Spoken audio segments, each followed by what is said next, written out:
é o Evangelho, segundo Jesus, o Cristo, a palavra eterna, a semente da vida. Ele que é a explosão criadora de todas as coisas. É o seu nome. Ontem eu falei, baseado no texto de Marcos 11, sobre a figueira sem fruto e a fé. E a minha ênfase foi no que Jesus disse: tudo quanto pedirdes, crendo, sem duvidar no coração, sem dúvida alguma, recebereis tudo. E aí alguém durante o programa me perguntou: mas que tudo é esse? Qualquer coisa? Isso não parece com a teologia da confissão positiva? E eu expliquei que não, que é tudo segundo a sua vontade. E é por isso que nesse mesmo instante aqui que eu estou falando, eu decidi deixar o texto que eu iria falar de Mateus, no capítulo 21, continuar a falar sobre a figueira, e vir. Foi uma decisão daqui. Eu tinha até marcado esse texto, mas tinha deixado para lá. E agora aqui, enquanto eu iniciei essa fala, me veio essa certeza de que eu deveria continuar o que eu disse ontem, quando alguém disse: escuta, esse negócio de tudo quanto pedirdes em oração, crendo que recebestes. Porque se alguém crer sem duvidar, assim será com ele. E eu disse que é fé que entra no futuro. A fé é a certeza de coisas que se esperam, que ainda não chegaram, que estão no futuro ou em algum mundo paralelo que eu não conheço. E é a convicção de fatos que se não veem, de coisas que estão para além da visualização. Então eu disse que a fé que Jesus ensina saca o que não é, chama para o presente e transforma em passado grato. Lembra disso? E aí depois, durante a nossa conversa, alguém disse: escuta, mas isso não parece uma confissão positiva? E eu citei exatamente o texto que eu vou ler agora, na primeira epístola de João. Primeira epístola de João, no capítulo 5. Eu vou ler do verso 13 até o 18. Preste atenção. Primeira epístola de João, capítulo 5, do verso 13 ao 18. Olha só o que diz. João falando, idoso, provavelmente morando em Éfeso ou em Mileto, num daqueles lugares tão cheios de significado filosófico, científico para o mundo daqueles dias. E ele fala dizendo: estas coisas vos escrevi, que é tudo que ele tinha dito nessa primeira epístola sobre que sem amor, verdade e justiça não há luz. E que se alguém não anda na luz, está em trevas. Se alguém não pratica a justiça, está em trevas. Se alguém não confessa a verdade, está em trevas. Se alguém não ama, está em trevas. Não conhece Deus, não vem de Deus, porque Deus é amor. Estas coisas eu vos escrevi, esse espírito, essa essência que eu disse há pouco, eu fiz a fim de vocês saberdes, a fim de vocês saberem que vocês que creem assim, que são assim, têm a vida eterna. Quem vive assim, crê assim, busca assim, se entrega assim, tem a vida eterna, não terá. Quem pratica essas coisas já está habitado pela vida eterna. Tem a vida eterna. Sim, eu escrevi isso a vocês que creem no Evangelho, ou seja, creem em o nome do Filho de Deus. Crer em o nome do Filho de Deus não é crer no nome mágico chamado Jesus, é crer na palavra dele. Isso é crer no nome dele. O nome dele é a validação de tudo que ele disse. Por isso, não existe um nome Jesus a ser crido, existe o ensino de Jesus a ser praticado, e crido, e vivido, e experimentado. E esta é a confiança que nós temos para com Ele. Ele é a confiança que, se pedirmos alguma coisa segundo a sua vontade, Ele nos ouve. Olha só. Essa confiança que a gente tem quando a nossa vida se alinha em amor, justiça, verdade, o que é igual à luz. Quando a nossa vida alcança esse alinhamento de filhos de Deus que se alinharam com Deus, foram pacificados em si mesmos pela certeza da justificação, do perdão e de que está tudo feito, e responderam a isso com um amor que pratica a justiça, que ama a verdade. Quem encontra esse alinhamento é filho de Deus e prova, experimenta os benefícios de ser filho de Deus. Tem muita gente que é filha de Deus, mas vive como filha do inferno, porque não experimenta o privilégio da fé, porque não se harmoniza nunca, não se entrega nunca, vive sempre todo desintegrado, desencontrado, vive sempre em estado de desarmonia.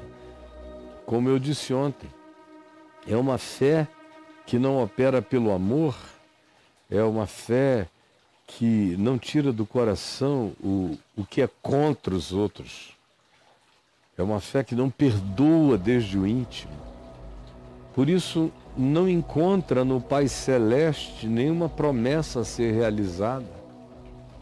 Está aqui no texto de Marcos, que eu li ontem. E você lembra. Agora, João, no mesmo assunto, diz, olha, esta é a confiança. Se você alinha a vida nesse espírito, pode ter essa confiança para com Ele, que se pedirmos alguma coisa segundo a sua vontade. Existem coisas da vontade de Deus que só acontecerão se eu pedir e praticar. Ou seja, há coisas da vontade de Deus que só acontecerão se eu sou um praticante da vontade revelada de Deus. O que é equivalente a ter esse alinhamento de amor, justiça e fé que gera luz na vida e harmonia com o Pai. Se você tem isso, você tem a vontade de Deus plantada em você, porque a vontade de Deus é amor. A vontade de Deus é justiça nas nossas relações. A vontade de Deus é verdade no íntimo de nós e nos nossos vínculos. A vontade de Deus é luz, é lâmpada para os nossos pés, é luz para o nosso caminho. Então é tão simples entender o que está sendo dito, não se precisa de nenhuma revelação oracular. É óbvio o que está sendo dito. Quem conhece o Espírito de Cristo e o Evangelho, olha para isso e ensina com essa segurança que eu ensino. Eu sei o que eu estou dizendo e sei que esta é a verdade. Sei que ela não demanda uma interpretação posterior. É isto. E não tem alternativa de ser outra coisa. E é tão assim que se diz, esta é a confiança que a gente tem para com Ele. que se a gente andar nessa vontade dele, que é amor, justiça, verdade, que explode em luz, em obediência ao Evangelho, nessa fé que opera pelo amor, se pedimos alguma coisa nesse alinhamento, segundo a sua vontade, é neste alinhamento, dentro desse reino de consciência harmonizada, onde o perdão é o sinal, é a chave de perfeição que abre a porta dessa harmonização, mediante a qual nós temos confiança plena de que o que nós pedimos nos será concedido, porque pediremos segundo a sua vontade, e a vontade dele já está determinada. Tudo que eu peço com amor, e o amor não é um desejo caprichoso de possuir o outro. Amor é a capacidade de decidir pela liberdade dele e pelo bem de Deus para ele. Não importa se ele quer ficar comigo, andar comigo, ou gosta de mim ou não. O amor não tem a ver com o outro, o amor tem a ver comigo, com quem eu sou. A justiça não tem a ver com o outro, tem a ver com quem eu sou, com o que eu pratico. A verdade não tem a ver com o outro, tem a ver com o meu caráter, com a minha consciência. Isso é que explode como um Big Bang de luz que ativa a gente na presença de Deus, nos coloca nesse vínculo harmonizado, que se pedimos qualquer coisa segundo essa consciência, essa vontade, segundo o nosso acordo com os céus, com o Evangelho, com a vontade de Deus, nos será concedido. Ele nos ouve. Ele nos ouve. Ele nos ouve.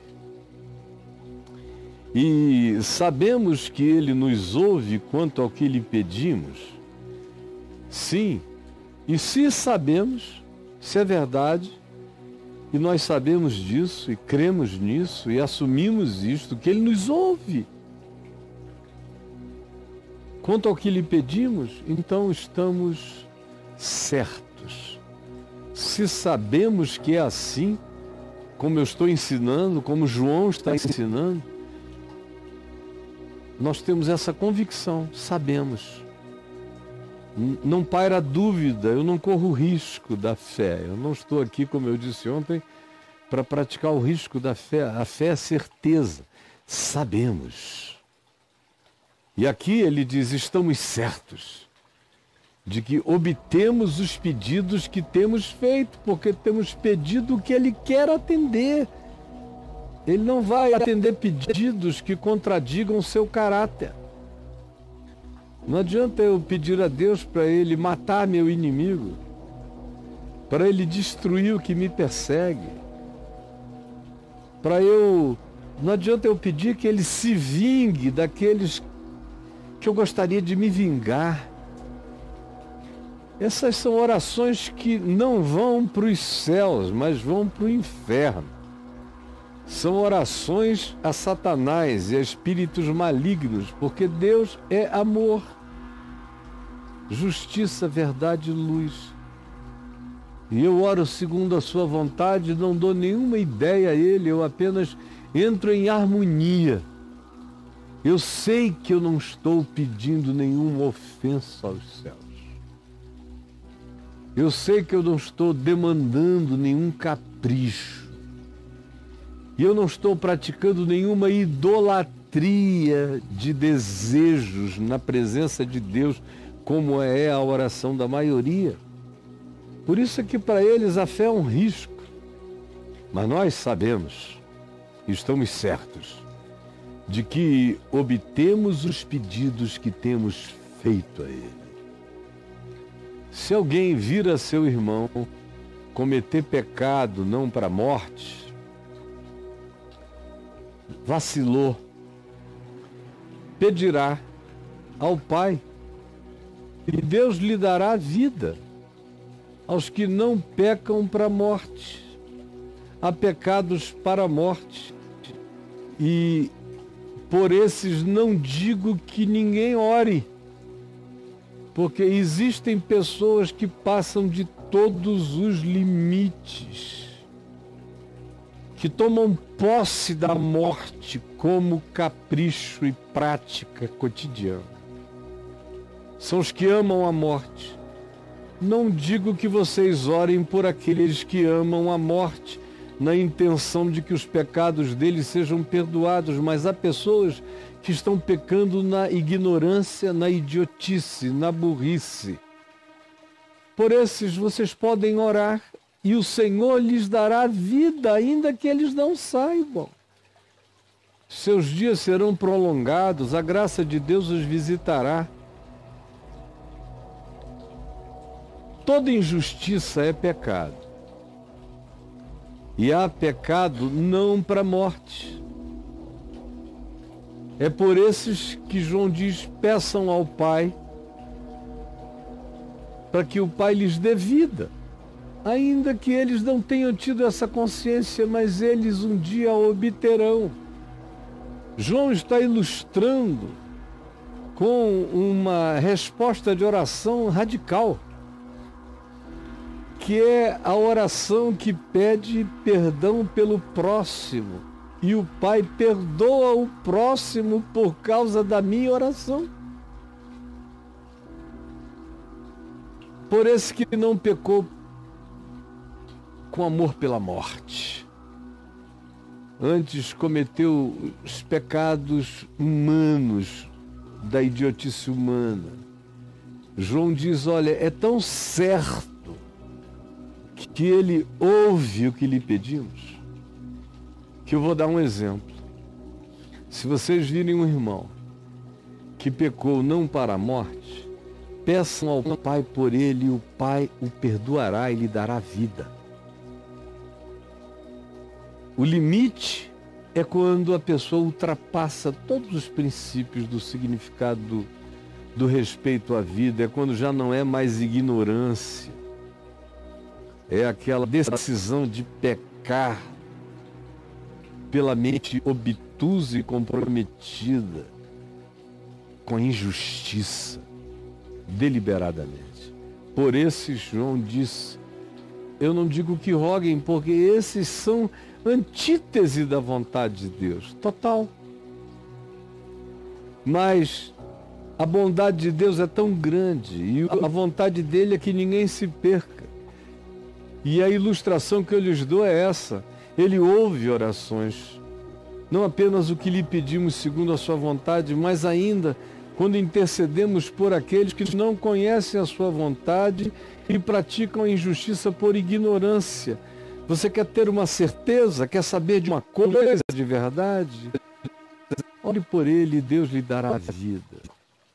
Seu filho, seu marido, sua mulher. Ore por ele. Os seus inimigos ignorantes, os seus adversários estúpidos, você sabe que carregam dentro de si apenas a complexidade de uma mente que não deseja o mal, embora insista em não abraçar a vida. A opção, ore por ele. E o Senhor lhe dará vida. Sabemos que todo aquele que é nascido de Deus não vive em pecado. Aquele que de fato foi parido pela consciência desse amor do Espírito Santo não consegue viver na prática do pecado. Ele pode ter um episódio aqui, um episódio ali, mas o coração não suporta a prática cotidiana da injustiça, da mentira, do engano, do ódio, da antipatia, não aguenta. Quem é nascido de Deus se rende, desiste disso. Então ore, sem medo. Essa é a vontade de Deus. Aquele que nasceu de Deus, o guarda. Guarda esses que são nascidos de Deus e que não vivem na prática deliberada do pecado. Aquele que nasceu de Deus, que é Cristo Jesus, o unigênito do Pai, o guarda, e o maligno não lhe toca, sabemos que somos de Deus, enquanto o mundo inteiro jaz no ódio, na guerra, na vingança, na maldade, na predatoriedade,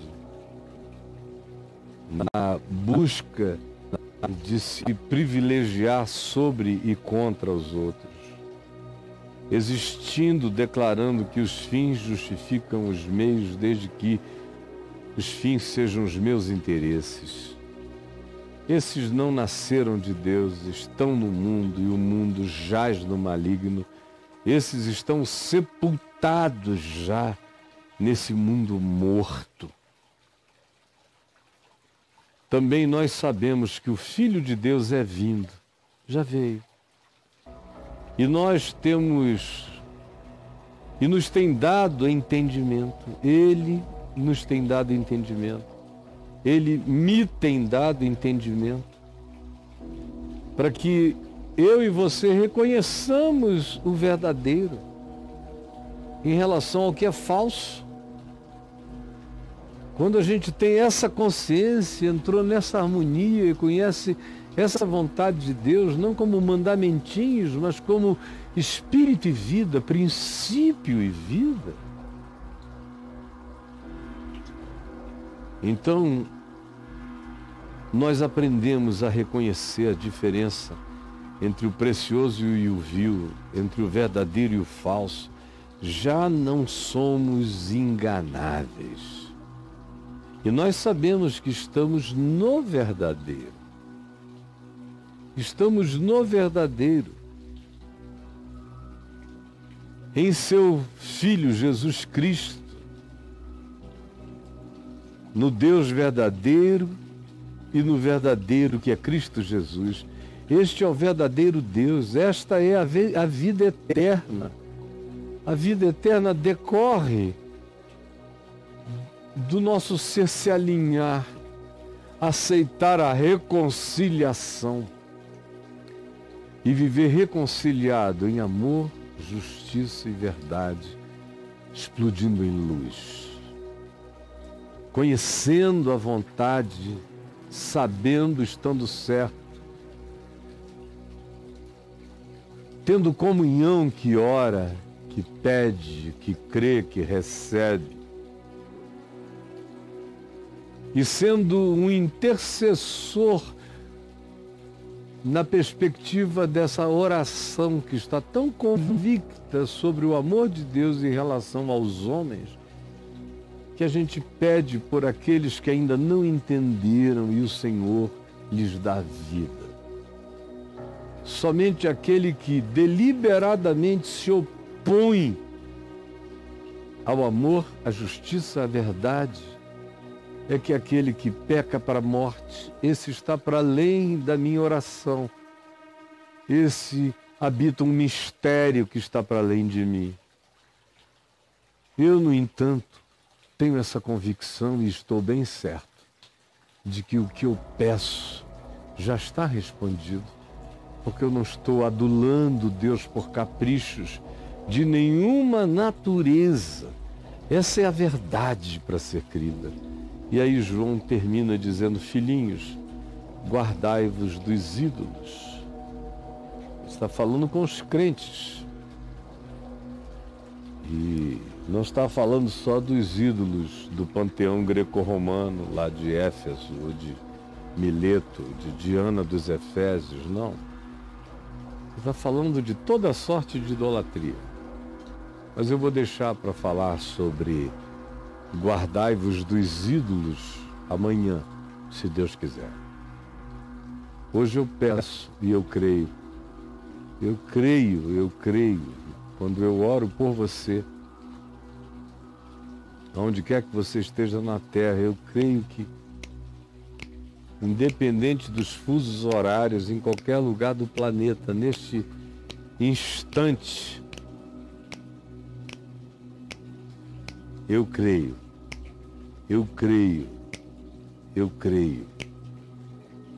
Eu creio que o Espírito de Deus está se derramando, está abraçando você. Eu creio que não há distância, espaço, tempo. Eu sou ministro do Evangelho, embaixador de Deus em Cristo Jesus, chamando os homens à reconciliação e também falando como embaixador do reino de Deus, uma palavra que está acima das embaixadas do mundo, que está acima de principados, potestades e poderes. Essa é a minha loucura, esse é o meu surto na tua presença, Senhor. Eu creio que tu paras o sol. Tamanho é o meu surto, eu creio que tu ressuscitas os mortos. Tamanha é a minha loucura. Eu creio que tu curas os doentes e afofas o leito dos enfermos. Essa é a minha insanidade.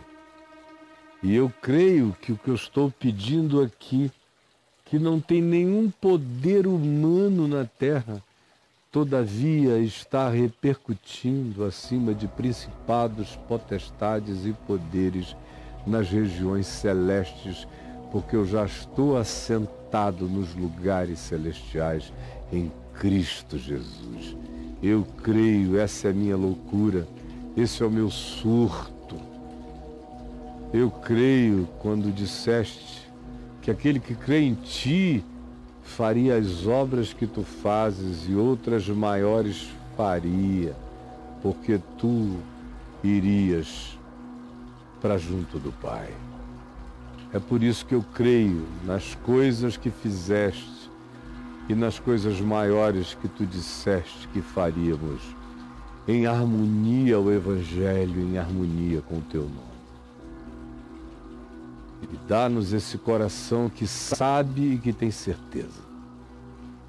E salva-nos de dúvidas, ou de praticarmos a fé nos riscos, a fé nas probabilidades.